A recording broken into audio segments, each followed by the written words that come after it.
pergi ke kebun, memetik mangga dapat sebiji. Ketemu lagi di Natak Bepantun bersama Dita, semoga menginspirasi. Kelapa sungai si buah nipah, rasanya lezat, ada gurihnya juga. Apa kabar pemirsa di rumah? Semoga sehat, semangat pun terjaga. Pemirsa, kali ini kita akan natak menemui seorang legislator alias wakil rakyat. Istimewanya beliau juga dipercaya sebagai Ketua DPRD Provinsi Bangka Belitung. Beliau adalah Bapak Herman Suhadi. Halo Bapak, selamat pagi Bapak. Apa kabarnya Pak? Baik. Assalamualaikum warahmatullahi wabarakatuh. Waalaikumsalam warahmatullahi wabarakatuh. Sehat Pak ya? Alhamdulillah. Walaupun lagi di kondisi pandemi COVID-19, semoga Bapak tetap sehat dan terjaga Pak ya tentunya. Amin.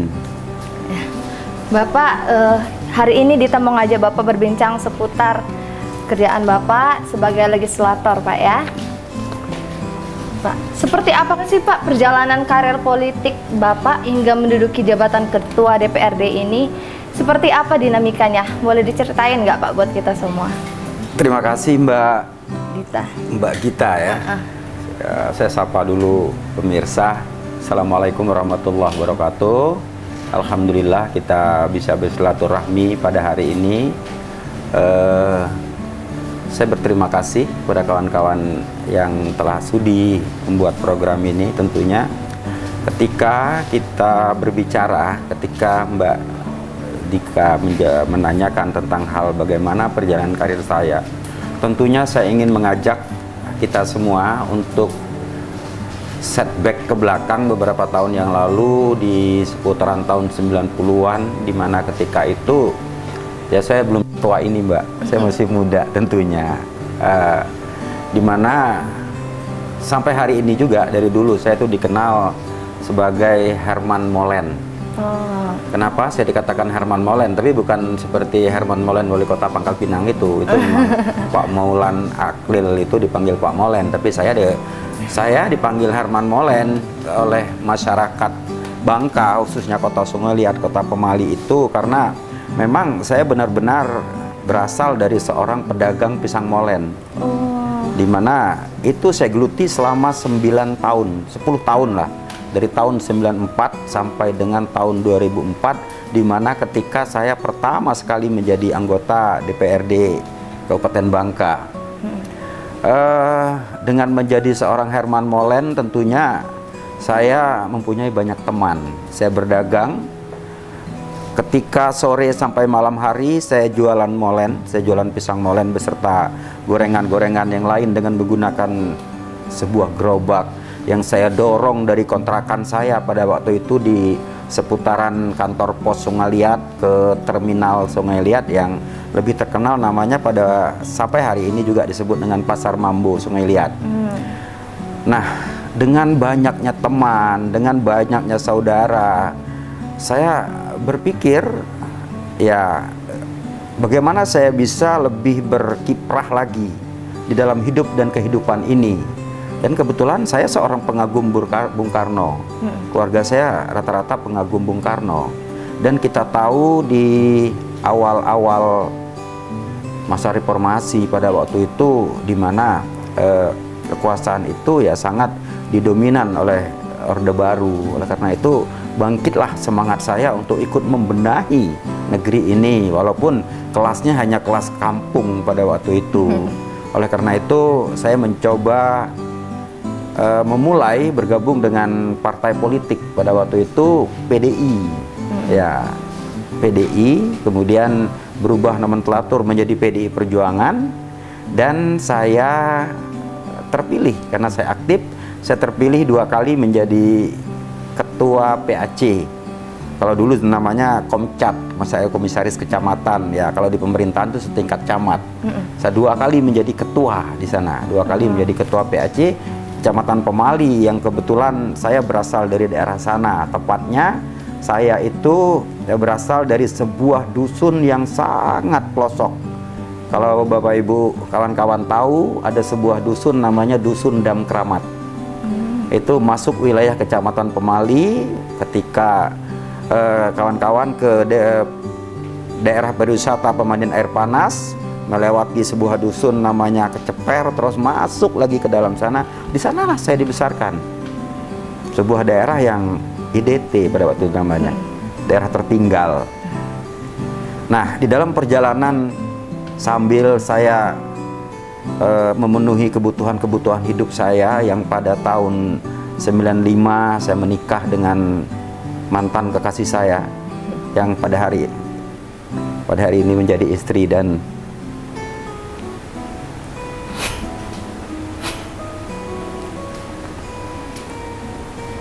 ibu dari anak-anak saya. Ternyata di balik siapa abang sekarang ini ada cerita yang sangat inspiratif sekali bang ya, yang bisa menjadi contoh untuk masyarakat di Bangka Belitung, khususnya milenial seperti saya pak ya. Iya, mungkin ada apalah namanya pepatah atau apa mengatakan saya itu zero to hero. Iya. Insya Allah ini alhamdulillah suatu anugerah yang sangat luar biasa dari Allah Subhanahu Wa Taala, dari Tuhan yang Maha Kuasa, di mana mengangkat harkat dan martabat hidup saya yang dari tadinya saya bukan siapa-siapa. Alhamdulillah saya bersyukur pada hari ini saya seperti berada di tataran ini. Saya menjadi pengurus partai dari tingkat kecamatan 2 periode, menjadi tingkat kabupaten 2 periode, dan alhamdulillah pada hari ini saya duduk di sekretaris DPD PD Perjuangan Provinsi Kepulauan Bangka Belitung, menjadi sekretarisnya.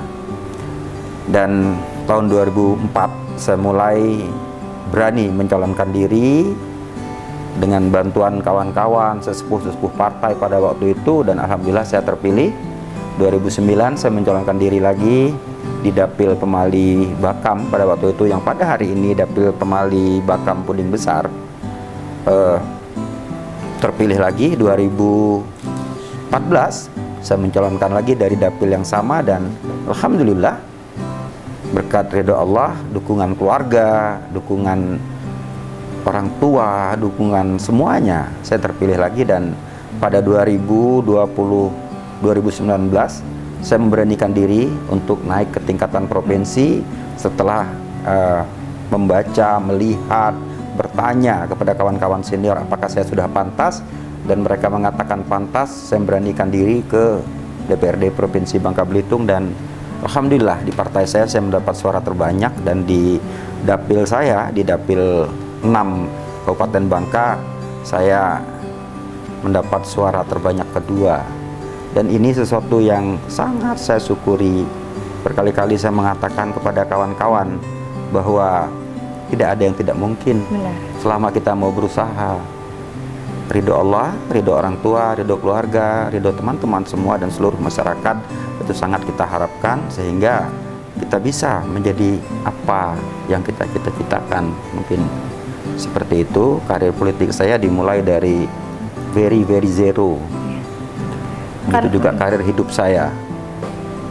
Seperti saya katakan, mungkin dari lumpur yang diangkat, kemudian dibersihkan, kemudian berkilau, dan bisa seperti tataran pada hari ini saya berada. Mungkin kita juga ingat Pak, ada salah satu pepatah, everything is possible, even the impossible. Jadi nggak ada yang mustahil Pak ya, selagi kita berusaha. Baik Pak, kita balik lagi.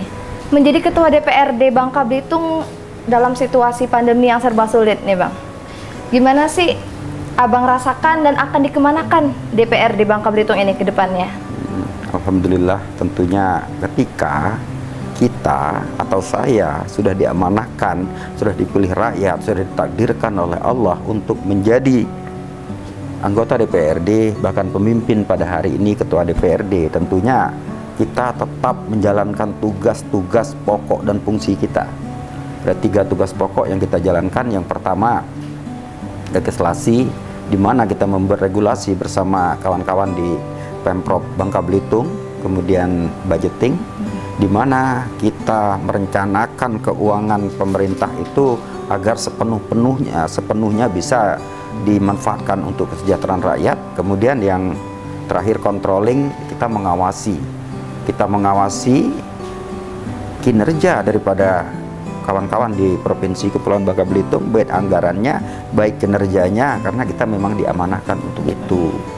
Kemudian pada saat pandemi ini memang tidak ada kata lain yang kita jalankan. Yang pertama dan utama adalah misi kemanusiaan, bagaimana menyelamatkan masyarakat rakyat Bangka Belitung dari pandemi COVID ini, sehingga anggaran-anggaran yang ada pada hari ini memang selalu kita refocusingkan untuk memutuskan mata rantai COVID-19 yang ada di Bangka Belitung ini. Apa sih Bang yang menjadi fokus utama dalam periode kepemimpinan di DPRD kali ini? Mengapa hal-hal tersebut dijadikan prioritas Abang? Sebenarnya banyak program-program dan prioritas-prioritas yang ingin kita laksanakan di periode, khususnya di periode kami ini. Akan tetapi sekali lagi saya katakan, COVID-19 membuat semuanya menjadi tertunda. Benar. Iya, kita berencana, misal kita ingin melakukan peningkatan di segala bidang, baik itu pariwisata, baik itu perkebunan dan sebagainya. Karena kita melihat pada hari ini tren pariwisata kita mulai naik, tren pertanian kita naik, di mana harga-harga berkat anugerah dari Allah Subhanahu wa Ta'ala, Bangka Belitung ikut menikmati dengan naiknya harga sawit, naiknya harga lada, terus pariwisata yang mulai bergejolak, khususnya bukan bergejolak ya, mulai meningkat khususnya di Belitung. Akan tetapi ya pada hari ini kita tidak mampu berbuat banyak, dan kami mohon maaf yang sebesar-besarnya kepada masyarakat Bangka Belitung. Bukan kami mungkin tidak memenuhi keinginan-keinginan masyarakat yang sudah disampaikan melalui Musrenbang Des, Musrenbang Kecamatan, Musrenbang Kabupaten, bahkan Musrenbang itu sendiri, Musrenbang Provinsi ini sendiri. Akan tetapi memang keadaan kita pada hari ini. Oleh karena itu kita mengajak bersama-sama seluruh masyarakat, seluruh stakeholder yang ada di Provinsi Bangka Belitung ini untuk memutuskan mata rantai COVID itu. Setelah itu mari kita bersemangat, lebih semangat lagi untuk membangun Provinsi Kepulauan Bangka Belitung yang lebih baik. Burung kenari terbang tinggi, hinggap sebentar di dahan jati. Tetaplah bersama kami karena kami akan kembali sesaat lagi.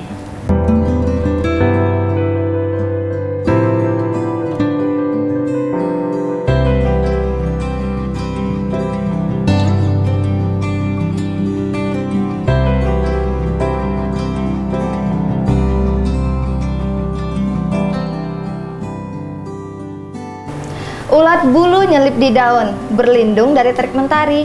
Masih bersama di Nata Berpantun, ada Bang Herman yang menemani. Kita lanjut Bang ya, percakapan kita hari ini luar biasa. Saya sangat tertarik sekali Bang mendengar cerita-cerita dari Abang. Bang, suka tidak suka banyak sekali suara sumbang terkait kinerja wakil rakyat di seluruh tingkatan di Indonesia. Bagaimana sih Abang menanggapi hal ini? Lalu bagaimana strategi untuk memulihkan kepercayaan publik? Tentunya ada pepatah mengatakan semakin tinggi pohon, semakin kencang angin menerpa. Betul. Kemudian ada juga pepatah mengatakan tak ada gading yang tak retak, tak ada mawar yang tak berduri. Tetapi indahnya mawar karena durinya, mahalnya gading itu karena retaknya.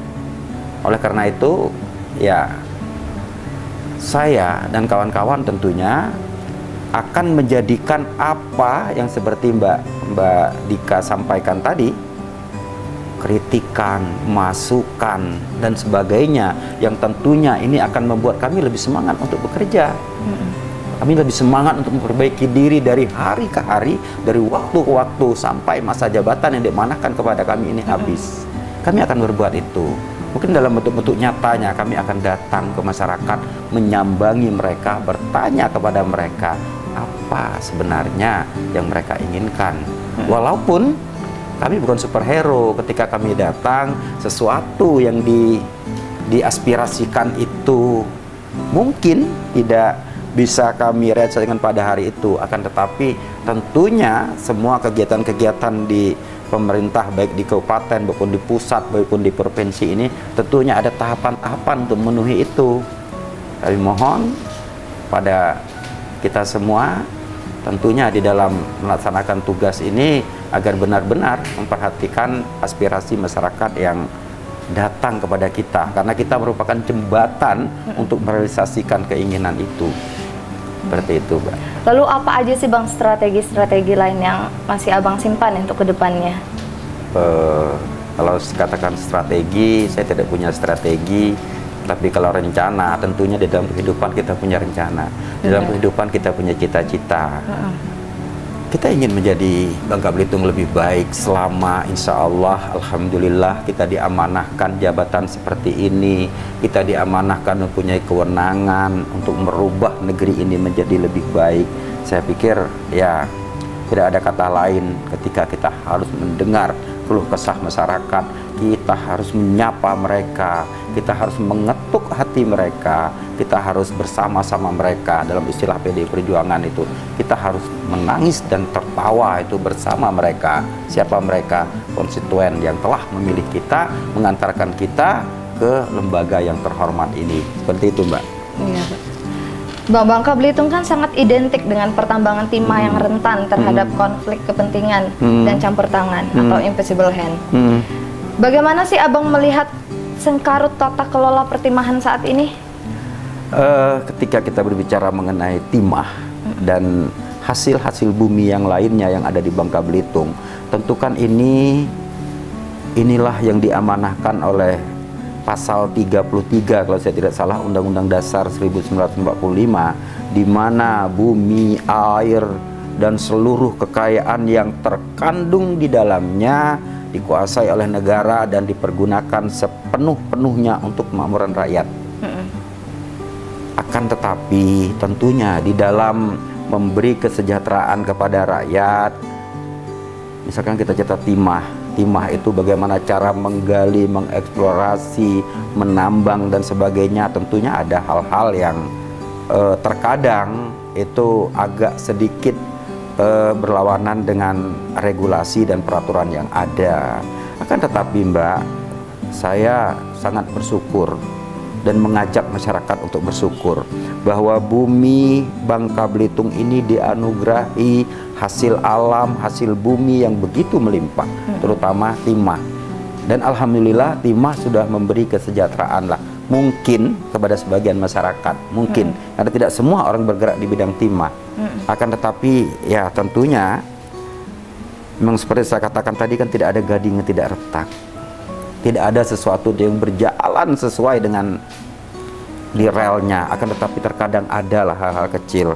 Oleh karena itu saya mengajak kepada kita semua, ketika segala sesuatu itu kita laksanakan sesuai dengan peraturan, sesuai dengan peruntukan, saya pikir tidak akan ada hal yang seperti Mbak Dika carut marut dan sebagainya. Itu tidak ada kata terlambat untuk membenahi segala sesuatu. Tapi yang paling dipentingkan, yang paling sangat saya harapkan, mungkin ini harapan kita semua, bahwa segala sesuatu yang terkandung di bumi, di udara, di air, di laut, bumi Bangka Belitung ini, mari kita pergunakan sepenuh-penuhnya untuk kemakmuran rakyat, untuk perekonomian rakyat, begitu.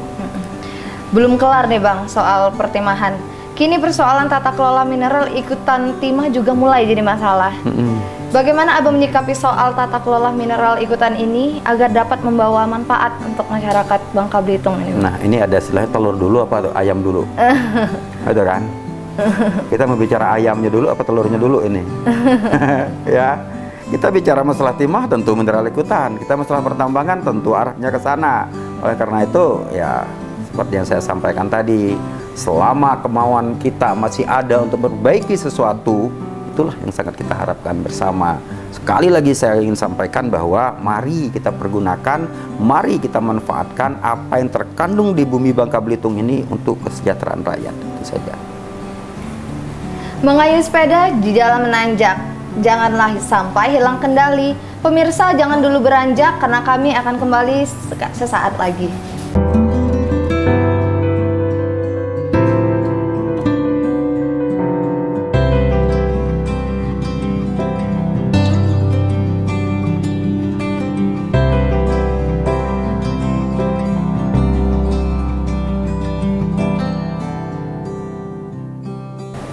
Mencari ikan ke tengah telaga, ikan dipepes di dalam daun.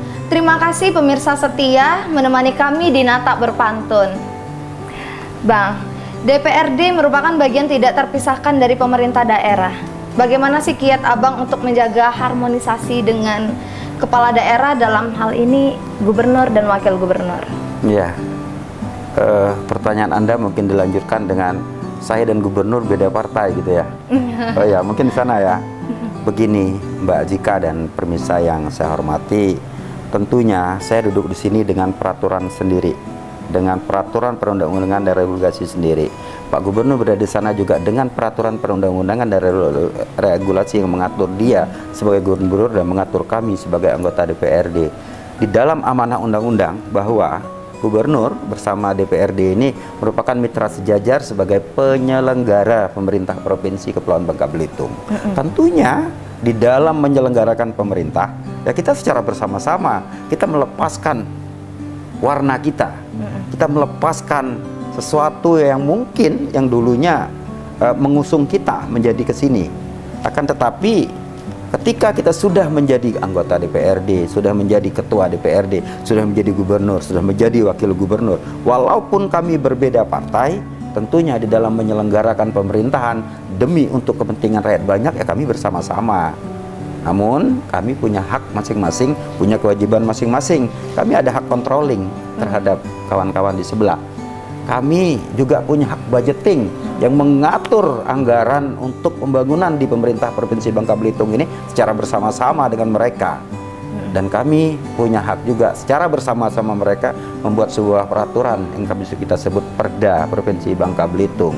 Akan tetapi ketika berbicara politis dan sebagainya, tentu kami tegak lurus ke kandang kami masing-masing, ke partai kami masing-masing. Akan tetapi perbedaan partai ini, perbedaan politik ini tidak membuat juga kami berbeda, tidak membuat juga kami menjadi suatu permasalahan bagi kami. Karena kembali ke terahnya, kembali ke dasarnya bahwa DPRD dan gubernur adalah penyelenggara pemerintahan Provinsi Kepulauan Bangka Belitung yang tentunya itu malubin niatnya sama, ingin mensejahterakan rakyat. Ya, benar sekali Pak. Karena yang paling terpenting untuk mensejahterakan rakyat, Pak ya. Ya. DPRD sendiri terdiri dari banyak fraksi dan banyak partai politik yang tentu memiliki beragam pandangan politik dan idealisme. Bagaimana sih kiat Abang selaku pemimpin kolektif kolegia untuk dapat menyatukan berbagai isi kepala tadi ini Bang, agar terciptanya sinergi kondusif bagi pembangunan di Babel? Ya, alhamdulillah kita terlahir sebagai manusia sosial, sebagai makhluk sosial, di mana antara yang satu dengan yang lain saling membutuhkan, di mana antara yang satu dengan yang lain saling mengenal.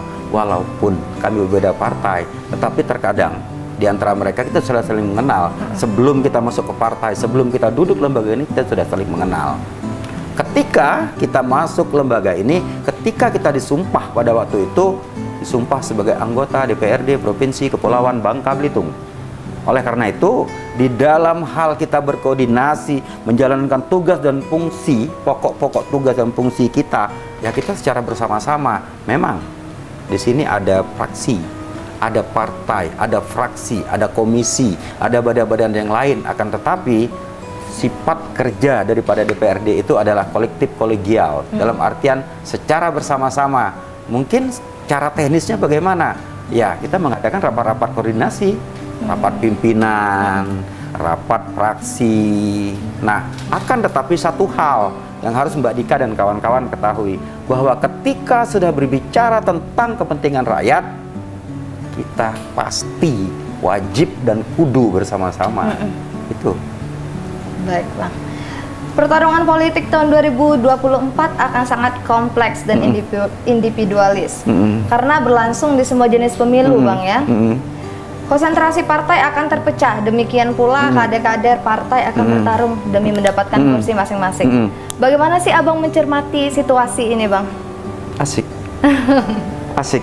Asik Bang ya. Disinilah letak asiknya, dimana insya Allah atau berdasarkan peraturan yang ada pada hari ini, kita melihat bahwa pemilu nanti akan dikelompokkan pada dua hal besar. Yang pertama pemilu legislatif, di mana nanti DPR RI, DPD, DPR provinsi, DPR kabupaten, berkota itu dalam satu tahapan bersama dengan DPD. Terus gubernur, wali kota, bupati, presiden dalam satu tahapan. Nah, sini asik ini. Letaknya di mana masing-masing partai ketika ingin mempertahankan itu ya harus berjuang, harus berusaha merebut hati rakyat agar partainya tetap eksis secara masing-masing partainya. Kalau dulu mungkin ketika pemilu gubernur itu tidak sama di setiap daerah, misalkan Bangka duluan, Palembang belum, Sumatera Selatan belum, Bangka Belitung sudah, mungkin kawan-kawan satu partai itu bisa istilah dropping, membantu, gotong royong. Akan tetapi tidak pada tahun 2024, di mana Sumatera Selatan juga sibuk dengan mereka, Bangka Belitung sibuk dengan mereka, Kepri sibuk dengan mereka, dan di seluruh kabupaten kota, di seluruh provinsi Indonesia ini melakukan hajat yang sama. Oleh karena itu kerja keras, kerja ikhlas, kerja cerdas itu sangat dibutuhkan ketika kita mau eksis. Tapi tentunya partai pasti akan ada ketika mungkin boleh pada waktu legislatif kita berjuang sendiri-sendiri.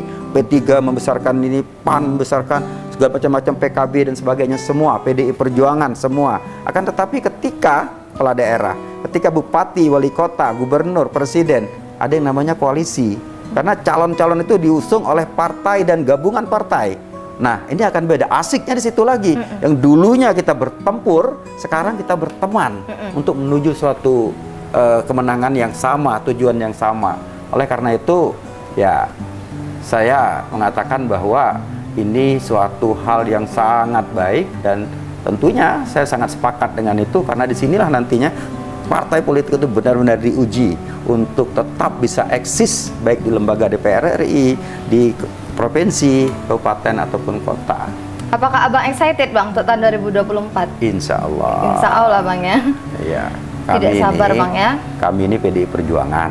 PDI Perjuangan itu apapun jabatan kami, saya ketua DPRD, saya adalah petugas partai. Saya selalu sami'na wa ata'na kepada partai. Apapun ketika sudah ditugaskan dalam posisi siap. Gitu.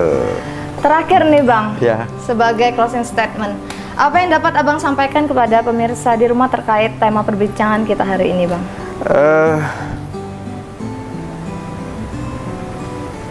Hidup ini adalah sebuah pembelajaran. Di dalam Islam, dalam hadis itu ada hadis yang mengatakan utlubul ilma minal mahdi ilal lahdi. Kita harus belajar dari mulai ayunan sampai ke liang lahat.